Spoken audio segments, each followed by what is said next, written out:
edition of Newswatch 18, the Spring Blood Drive continues to bring in donations. We'll tell you what you need to do before you donate. The ISU TV news team has the interview with the man behind the popular Iowa State Secret Admirers Facebook page. And we had quite the day today. Finally saw those hints of spring. Will that continue into the weekend? We'll have that update coming up. The Iowa State track and field squad got off to a great start in California. I'll have all that and more in sports. Stay right here. This is Newswatch 18. Newswatch 18. Milwaukee.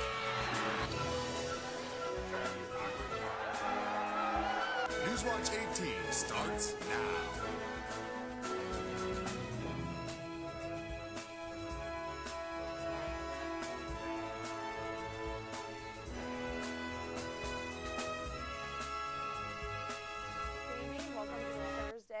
March 28th edition of Newswatch 18. I'm Elizabeth Kramer. And I'm Chris Kelly. We'll get to the news shortly, but first we bring in meteorologist Kristy Carter, who will give us a sneak peek at tonight's weather forecast. We had quite the day today. It was actually almost normal. We'll talk about that in a little bit, but let's look at the day planner for tomorrow, what we have in store.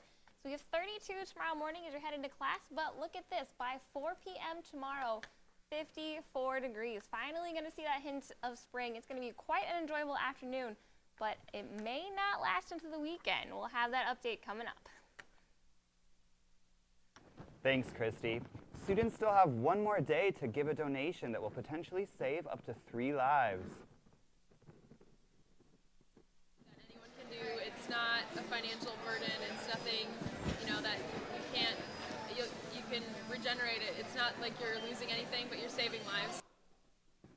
The blood drive kicked off Monday and will end tomorrow. Last fall, approximately 2,500 donors gave blood. In addition, 4 different blood centers around the Midwest contributed to the drive. Walk-ins are welcome. Students can donate blood from 9 a.m. until 1 p.m. in the Great Hall of the Memorial Union. No appointment is needed, but organizers ask donors to bring their donor card or government ID. They also recommend donors drink plenty of fluids, get a good night's rest, and eat within 2 to 3 hours before donating. Due to the high traffic volume at the Iowa State's College of Veterinary Medicine, the college has ramped up security. Manager of Vet Med Business Operations, Renee Nosby, said precautions were taken as an increase to the safety of the students, faculty, clients, and patients. Changes began in October of 2011 with more underway. Nosby said situations at other universities also played into the college's decision to up their security. As of now, the Vet Med department has not added active security, but has heavily increased the access checkpoints. University of Iowa student turned LGBT spokesman Zach Walls will speak to the community on LGBT issues. Walls is most known for his speech before the Iowa House Judiciary Committee in January of 2011, in which he advocated for fair and equal treatment of LGBT families and made reference to his 2 mothers who raised him. The speech spread quickly on YouTube and made Walls an icon for LGBT rights. Walls will speak on April 2nd at 7 p.m. in the Great Hall of the Memorial Union. The event is free and open to the public. One of Iowa State's own will hit the international airwaves with his documentary on insects. Brendan Dunphy, a research associate in the entomology department, will debut his documentary Planet Ants next month on the Science Channel.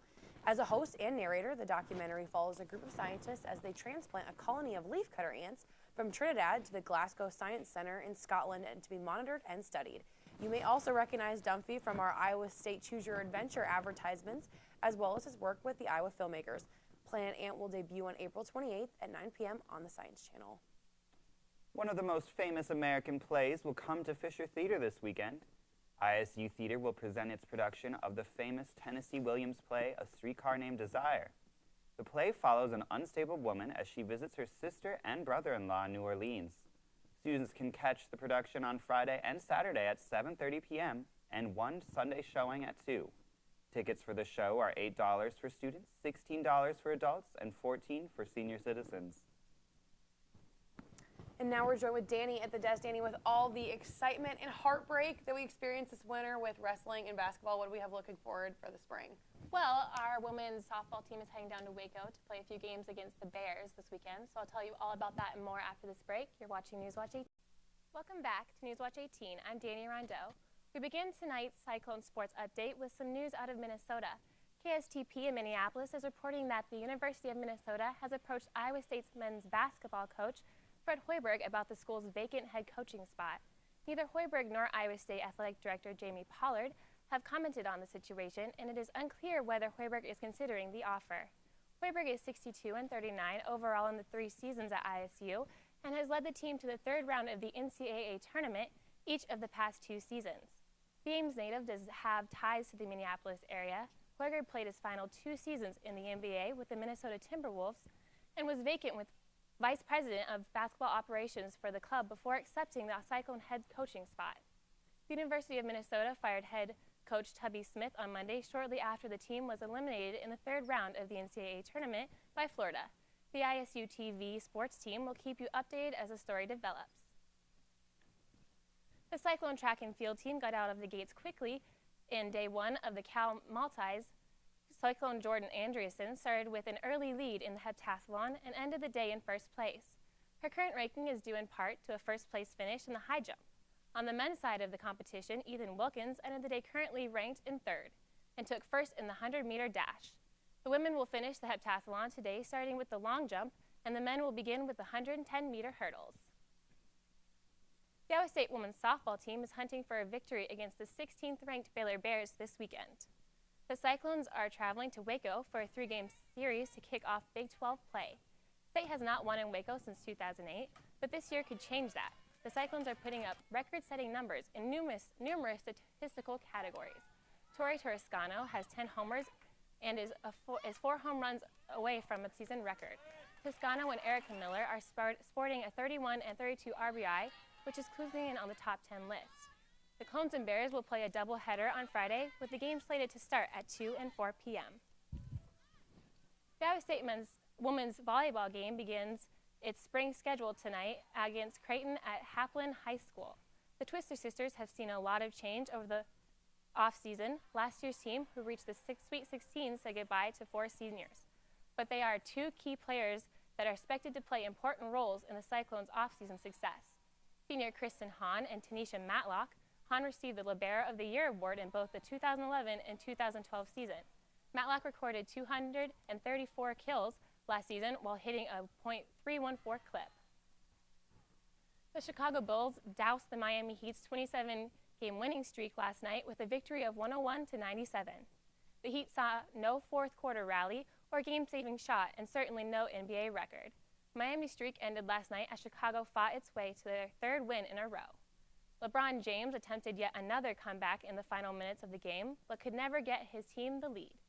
Luol Deng had 28 points on the night, and fellow teammate Carlos Boozer had 21 points and 17 rebounds. LeBron did everything he could to keep Miami's streak alive with 32 points, but in the end, it wasn't enough. And that's all I have for your sports. So, Kristy, tell us about the weather for this weekend. Well, we finally had that warm-up we've all been waiting for, but is that going to last? We'll have to answer that question after this break. This is Newswatch 18. Welcome back to Newswatch 18. I'm Kristy Carter with your Cyclone weather tonight. We had quite the day in store for us today. We made it up the way to 53 degrees, but we'll talk about that here in just a second. Hint of spring on the way. That includes into tomorrow. We had a little bit of it today, but we're going to continue that into tomorrow. But we have rain coming back in Saturday, and unfortunately, the cold is set to come back on Monday. We'll have more on that in just a second. Today, we made it up to 53, just 1 degree shy of normal. So we're almost back to normal. And no precip on the day for today, but currently it's 45 degrees. The winds are very light. We're going to have some clouds move in tonight, but that's not going to affect the temperatures too much. Around the state, we have 40s for much of the state. We've, well, mid-30s up to the north and a little bit warmer over to the southwest. Current winds are quite very light and variable across much of the state. A little bit higher up in northern Iowa, but not really going to make too much of a difference with any of your temperatures tonight. Tonight we have lows in the around 30 for much of the state, 32 over in Council Bluffs, and down to 27 up in Mason City. But compared to what we've been used to over the last couple weeks, that's going to be a little bit nicer. Tomorrow's highs, this is the big news of the day. 54 here in Ames, all the way up to 60 down in Council Bluffs. It's going to be beautiful out there tomorrow, but unfortunately that's not quite going to last all weekend. We'll have that in just a second. Tomorrow's highs around much of the region, we're seeing quite a bit of the same thing, down to 62 in Hayes, Kansas. So it'll be quite nice down there. Around much of the country, we have quite a few clouds out there. We have a few storm systems that have passed through much of the west over the course of the day today. We have a few clouds over in Nebraska that are actually going to persist into Iowa tonight, but we're not going to see any precip just yet into tomorrow. That's going to wait all the way until Saturday. Here are those clouds one more time moving into Iowa.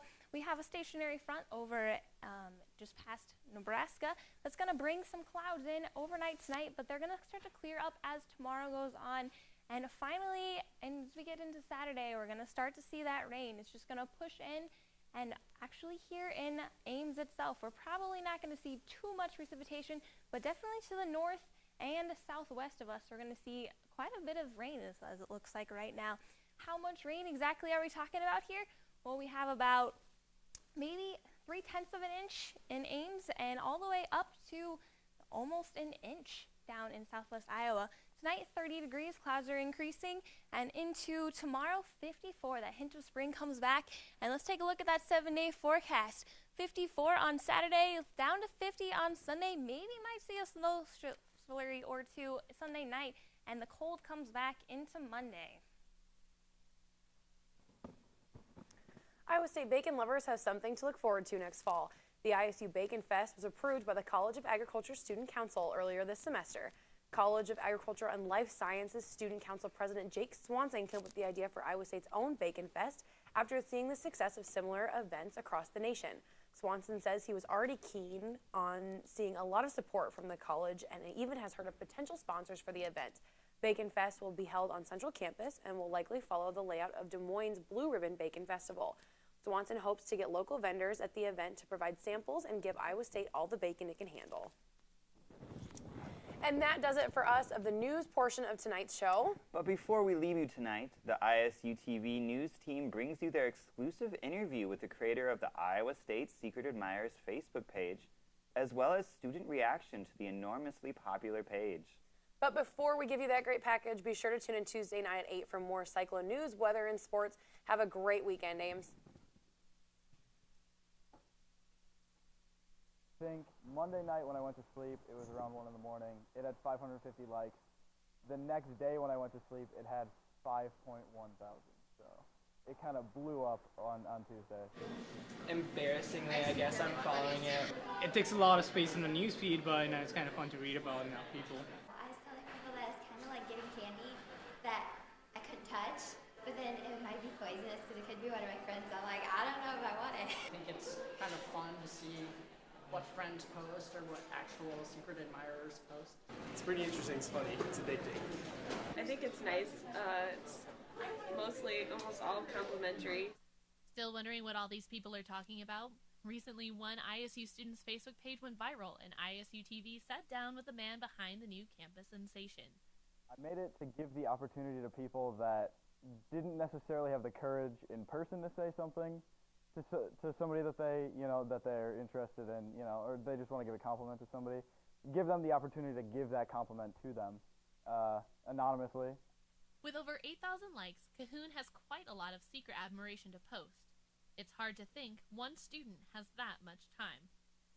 I post in my free time, and there are a lot of submissions that I have not gotten to, roughly about 1,600 that I haven't reached yet. With so many fans, some ISU celebrities have had many secret admirers. Chris Babb gets a lot.